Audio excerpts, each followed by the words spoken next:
Chapter number 3 સ્ટેટ્સમાં, જેના અંદર તમને સુરેખ સમીકરણ એટલે આપણે એક કહીએ એક રેખા મેળવવાની છે, બરાબર. ન્યૂનતમ વર્ગોની રીત, બે રીત છે આ ચક્રમાં. એક છે ન્યૂનતમ વર્ગોની રીત અને સેકન્ડ છે વિકર્ણ આકૃતિની રીત. બંને રીતના વિકર્ણ આકૃતિ તમે સાંભળી હશે ચેપ્ટર નંબર 2 માં, પણ આ ચેપ્ટરમાં વિકર્ણ આકૃતિ પરીક્ષામાં પૂછાતી નથી. ન્યૂનતમ વર્ગોની રીતથી નિયત સંબંધ રેખા, સાંભળજો બેટા ફરીથી, નિયત સંબંધ રેખા આપણને મેળવવાની છે, બરાબર. તો નિયત સંબંધ રેખા, જેને આપણે કહીએ છીએ વાય કેપ, તમારામાંથી ચેપ્ટર નંબર 4 જેણે કર્યું છે એમાં પણ પહેલી રીતનું નામ ન્યૂનતમ વર્ગોની રીત જ છે, બરાબર છે. તો આમાં પણ એ જ નામ છે ન્યૂનતમ વર્ગોની રીત. ત્યાં પણ વાય કેપ શોધવાનું હતું, અહીંયા પણ શોધીશું વાય કેપ, બરાબર છે. કુલ 5 સ્ટેપ તમને દાખલામાં કરવાનું. કોઈ પણ દાખલો આવે, દિમાગ ખોલી, આંખો ખોલી 5 સ્ટેપ કરી જ દેવાનું, તો તમને સીધી ન્યૂનતમ વર્ગોની રીતથી નિયત સંબંધ રેખા મળી જશે. સમજી ગયા બેટા? ક્લિયર? તો તમે ધ્યાન રાખો, હવે તમારા સ્ટેપ અને બધા સૂત્રોની, આ ચેપ્ટરમાં જેટલા પણ સૂત્રો છે બધાની સમજણ હું તમને પ્રોપર આપું છું. સૂત્ર પ્રોપરલી મોઢે કરજો, ઠીક છે બેટા? અને કયો સૂત્ર ક્યારે એપ્લાય કરવાનો એ પણ તમને હું સમજાવીશ. આજનો લેક્ચર સૌથી મોસ્ટ ઇમ્પોર્ટન્ટ, જેને આજનો લેક્ચર ફાવ્યો એને જ કાલથી ખબર પડશે, બાકી કોઈ નથી. સૂત્ર પછી મોઢે કરી લઈશું, બરાબર, તો એ પછી તો ક્યારે આવશે જ નહીં. તો આજે તમે મોઢે કરજો તો દાખલા કરતા ફાવે પછી, ઠીક છે? સૌથી પહેલા કોઈ પણ દાખલો હોય, તમને ન્યૂનતમ વર્ગોની રીતથી નિયત સંબંધ રેખા, નિયત સંબંધ રેખા એટલે વાય કેપ તમને શોધવાનો છે. તો સૌથી પહેલા કોઈ પણ દાખલો આવે, x બાર શોધજો. સૂત્ર તમને ખ્યાલ જ છે, sigma x upon n. y બાર તમે શોધજો, સિગ્મા y અપોન n. આ બે સૂત્ર શોધી દેવાના. હવે તમને શોધવાનું છે b, અને b ના છે 7 સૂત્રો. કેટલા? 7. જેમાંથી લોંગ સમ માટે 3 અને શોર્ટ સમ માટે 7 કોઈ પણ ઉપયોગ થઈ શકે, ઠીક છે બેટા? હવે b નો સૂત્ર, જેને ચેપ્ટર નંબર 2 યાદ છે એને મહેનત કરવાની કોઈ જરૂર નથી. એક નાની ટેકનિક છે એ યાદ રાખવાની, અને જેને ચેપ્ટર નંબર 2 નથી કર્યો એ આ સૂત્ર કરી લો તો તમને પછી બીજા મોડે કરવાની તકલીફ નહીં થાય, ઠીક છે? તો જુઓ, b નો સૂત્ર છે એક છે સિગ્મા x માઈનસ x બાર y માઈનસ y બાર ભાગ્યા સિગ્મા x માઈનસ x બાર એનો હોલ સ્ક્વેર. બસ આટલું.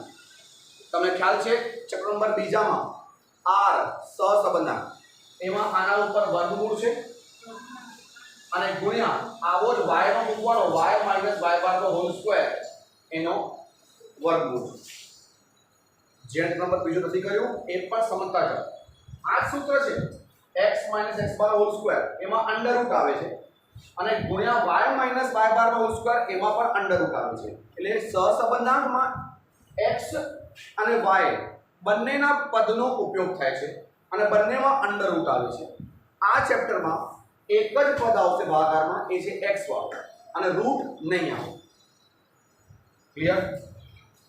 સૂત્ર number 2, n sigma xy minus sigma x ગુણ્યા સિગ્મા y ભાગ્યા n sigma x square minus sigma x whole square. Chapter number 4 આ સૂત્ર હતો, એમાં ખાલી ty હતો, x ને t કહીએ છીએ. ચેપ્ટર 4 ની વાત કરું છું, બરાબર? અહીંયા xy, આનો આ સૂત્રથી આપણે b શોધતા હતા, ઠીક છે? સમજી ગયા? ચેપ્ટર 2 ની વાત કરું સહસંબંધની ફરીથી, તો જેમ અહીંયા સમજાયું આમાં શું આવશે અંડર રૂટ અને ગુણ્યા આવો જ પદ y નો એટલે n sigma y square minus sigma y નો હોલ સ્ક્વેર. જે પણ વિદ્યાર્થીએ સેકન્ડ નંબર પર ના કર્યો હોય એમને સૂત્ર અત્યારે સમજાવી દઉં છું તો તમને ખબર પડે કે 2 અને 3 માં કેટલી સિમિલરિટી છે. ચેપ્ટર નંબર 2 માં ફરી કહું છું x અને y બંને પદ આવે છે અને બંને ઉપર અંડર રૂટ આવે છે. સમજી ગયા? સૂત્ર નંબર 3 આનો આ જ સૂત્ર પણ uv માં એટલે u અને v લખવાનું x ને u y ને v લખવાનું n sigma uv minus sigma u ગુણ્યા સિગ્મા v ભાગ્યા n sigma u square minus sigma u નો હોલ સ્ક્વેર. અને ચેપ્ટર નંબર બીજો હોય તો અંડર રૂટ આવશે અને ગુણ્યા n sigma v square minus v નો હોલ સ્ક્વેર અંડર રૂટ. એટલે ચેપ્ટર 2 અને 3 માં ફરી કહી દઉં છું સિમિલરિટી ઘણી છે પણ આ ચેપ્ટરમાં યાદ રાખજો uv વાળા સૂત્રમાં ગુણ્યા cy upon cx આવે. શું આવે? cy upon cx. Chapter number બીજો જેને કર્યો હોય એને સમજાવું છું બાકી બધાના દાખલામાં ખબર પડશે. તમને ખ્યાલ હશે તમે u જ્યારે શોધો છો તો u = x - a કરો છો અને v બરાબર y - a કરો છો. બરાબર છે? હા, v = y - a, u = x - a. Okay. તમને ખ્યાલ હોય તો u અને v માં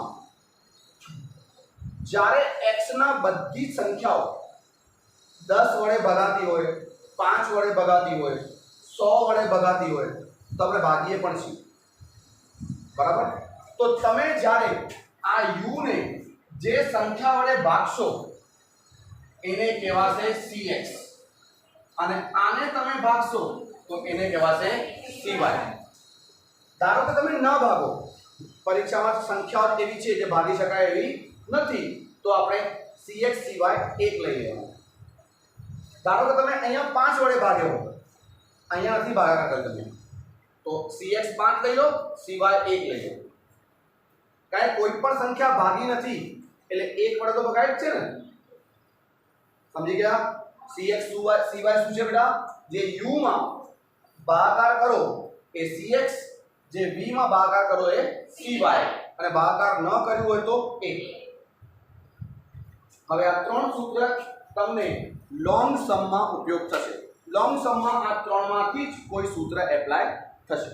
હા, કયો સૂત્ર એપ્લાય કરવાનો એમ તો તમારી મરજી, પણ તમને શીખવાડવાનું છે કેલ્ક્યુલેશન પ્રોપર કરવા માટે.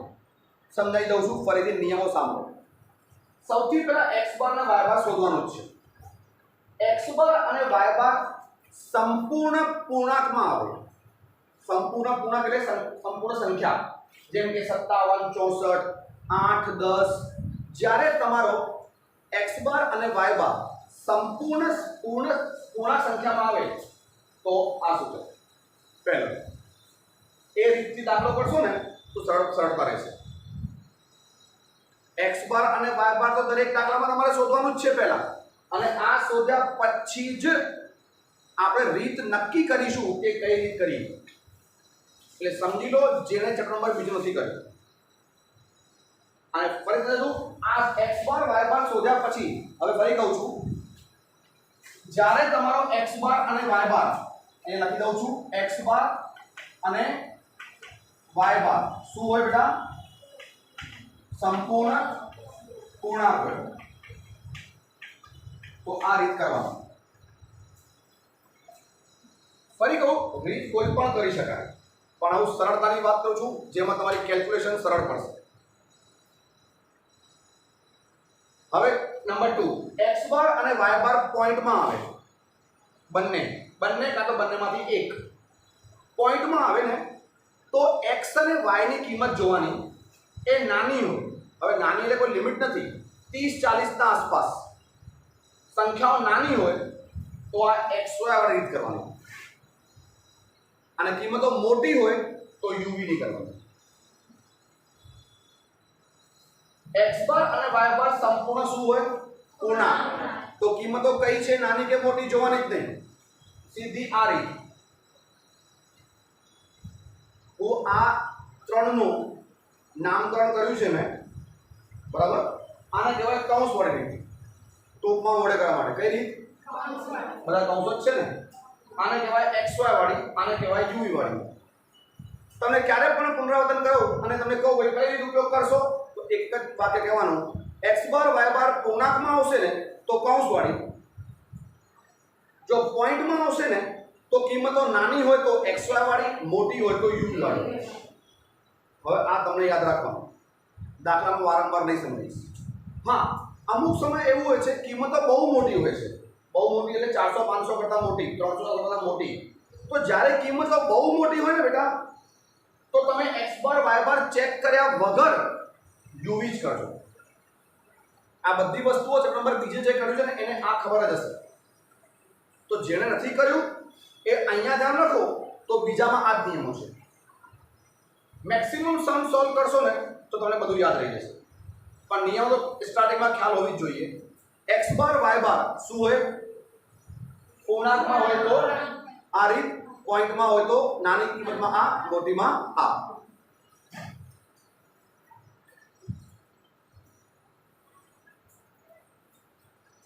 આના આગળના સૂત્ર હું તમને સમજાવું છું નેક્સ્ટ વિડીયોમાં.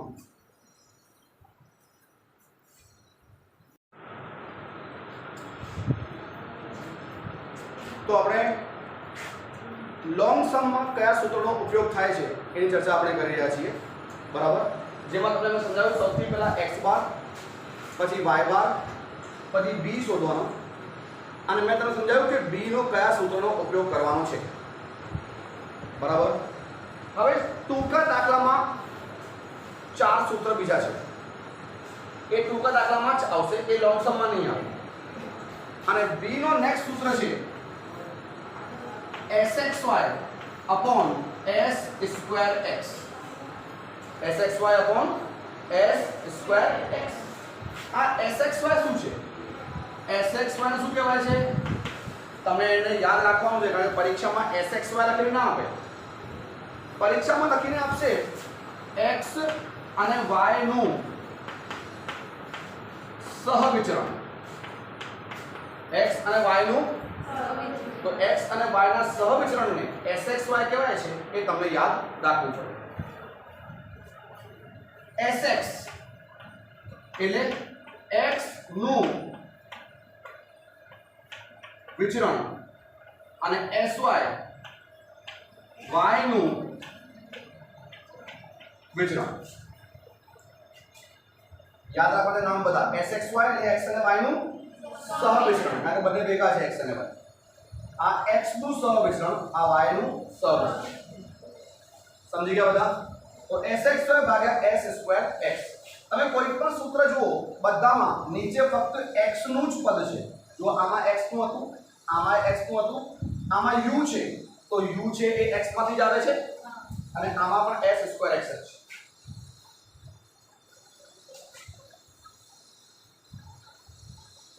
કન્ટિન્યુ. એક સૂત્ર બીજો, સિગ્મા x માઈનસ x બાર y માઈનસ y બાર ભાગ્યા n ગુણ્યા s સ્ક્વેર x, બરાબર. અને ત્રીજું, સિગ્મા xy માઈનસ n ગુણ્યા x બાર ગુણ્યા y બાર ભાગ્યા n ગુણ્યા s સ્ક્વેર x. બધામાં ભાગાકારમાં s સ્ક્વેર x જ છે, બરાબર. તમે ઘણા બાળકો મૂંઝવે છે કે સર સૂત્ર મોઢે કરી લઈએ અમે, પણ કેવી રીતે ખબર પડે કે સૂત્ર આ ઉપયોગ કરવાનું કે આ? તો તમને હું કહી દઉં, જે પણ દાખલામાં x અને y નું વિચરણ હશે ને, તો એ વિચરણ વાળા દાખલામાં sxy, x માઈનસ x બાર, y માઈનસ y બાર અને સિગ્મા xy, આ ત્રણમાંથી તો કોઈ એક જ કિંમત હશે. એટલે રીત યાદ રાખો, sx અને s વાળા દાખલામાં સહવિચરણ આપેલ છે કે x માઈનસ x બાર, y માઈનસ y બાર આપેલ છે, કે સિગ્મા xy આપેલ છે એ જોઈને ખબર પડે કે ત્રણમાંથી કયો સૂત્ર લગાવવું છે. કોઈ ડાઉટ કહેજો પણ આ શોર્ટ સમ ના પહેલા સૂત્ર મોઢે કરશો ને તો મોઢે કર્યા પછી તમને બધી ટેકનિક જાતે જ બુદ્ધિમાં આવશે. અને ફરી કહી દઉં છું sxy સિગ્મા x - x બાર y - y બાર અને સિગ્મા xy આ ત્રણમાંથી કોઈ એક જ વસ્તુ દાખલામાં હશે શોર્ટ સમ. કયા દાખલામાં? જેમાં sx અને sy એટલે x નું વિચરણ અને y નું વિચરણ હશે એવા દાખલામાં. ચેપ્ટર નંબર 3 છે નિયત સંબંધ રેખા. તો ચેપ્ટર નંબર 2 કયો છે? સહસંબંધાંક. અને સહસંબંધાંકને સિમ્બોલિકલી શું કહીએ છીએ? r, સ્મોલ r કહીએ છીએ. તો આ ચેપ્ટરમાં તમને બની શકે કે સહસંબંધાંક આપેલો એટલે સહસંબંધાંકની કિંમત આપેલી હોય તો જ્યારે સહસંબંધાંકની કિંમત આપેલી હોય તો r ગુણ્યા sy ભાગ્યા sx આ સૂત્ર છે 7મો. 1 2 3 4 5 6 7 આ 7 સૂત્રમાંથી b શોધી શકાય. સમજી ગયા? એના પછી તમારા સ્ટેપ જુઓ. સૌથી પહેલા x બાર, પછી y બાર, પછી b અને હવે શું આવે? a. a ની કિંમત છે y બાર માઈનસ b ગુણ્યા x બાર. y બાર b અને x બાર ત્રણે મળી ગયા છે. x બાર y બાર b ખાલી કિંમત મૂકીને b ને x બાર વડે ગુણાકાર કરવાનો પહેલા અને પછી y બાર માંથી બાદબાકી કરો. અને પછી તમારું મેઈન સમીકરણ y cap a plus bx a plus bx આ છે આપણો મેઈન સૂત્ર જેના માટે આપણે આટલી બધી મગજમારી કરી. કારણ કે આપણને a અને b જોઈએ. a અને b ની કિંમત મળે પછી આ સમીકરણની કિંમત મળે. એટલે y cap equal to a plus bx આ તમારો થયો સમીકરણ. સમજી ગયા? 5 સૂત્ર પ્રોપરલી તમે જુઓ અને રીત નક્કી કરો. મેં તમને કીધું સૌથી પહેલા તમે શું શોધશો બેટા? x બાર y બાર. બોલો x બાર y બાર શા માટે શોધ્યું આપણે? રીત નક્કી કરવા માટે. જો કે આમાં કારણ આવશે પણ મેઈન તો મોટા દાખલામાં રીત નક્કી થાય. મેં તમને કીધું x બાર y બાર પૂર્ણાંકમાં આવે તો કઈ રીતે? કૌંસ વડે. અને પૂર્ણાંકમાં ન આવે તો નાની કિંમત હોય તો xy, મોટી હોય તો uv. અને ડાયરેક્ટલી કિંમત તો મોટી જ હોય 300 500 1000 માં તો uv જ કરવાનું. સમજી ગયા બેટા? ક્લિયર? હવે આ ચેપ્ટરમાં તમારે આટલું કર્યા પછી નેક્સ્ટ એક બીજી વસ્તુ પૂછે છે. તમને પરીક્ષા પૂછશે કે નિયત સંબંધ રેખાની ધારણા ચકાસો. નિયત સંબંધ રેખાની ધારણા ચકાસો. તો ધારણા ચકાસવા માટે તમને નિશ્ચયતાનો આંક શોધવાનું છે. એ તમને પરીક્ષામાં બુદ્ધિમાં આવવું જોઈએ. બરાબર? ધારણા શોધવા માટે નિયત સંબંધ રેખાની ધારણા કઈ છે, કેવી છે? બરાબર? વિશ્વાસપાત્ર છે કે વિશ્વાસપાત્ર નથી? તો ઉપર ધારણા કેવી છે એટલે શું? ધારણા કોઈ વ્યક્તિ નથી કે સારો છે કે ખોટો છે. ધારણા એટલે કે વિશ્વસનીયતા. બરાબર? નિયત સંબંધ રેખાની વિશ્વસનીયતા કેવી છે? સાચી છે કે ખોટી છે? વિશ્વાસપાત્ર છે કે ઓછી વિશ્વાસપાત્ર છે? એના માટે નિશ્ચયતાનો આંક શોધવો પડે. અને નિશ્ચયતાના આંકને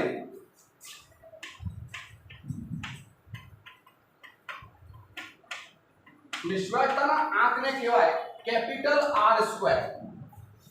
શું કહેવાય? Capital R square. અને જે બીજું કંઈ નથી સ્મોલ r નું સ્ક્વેર છે.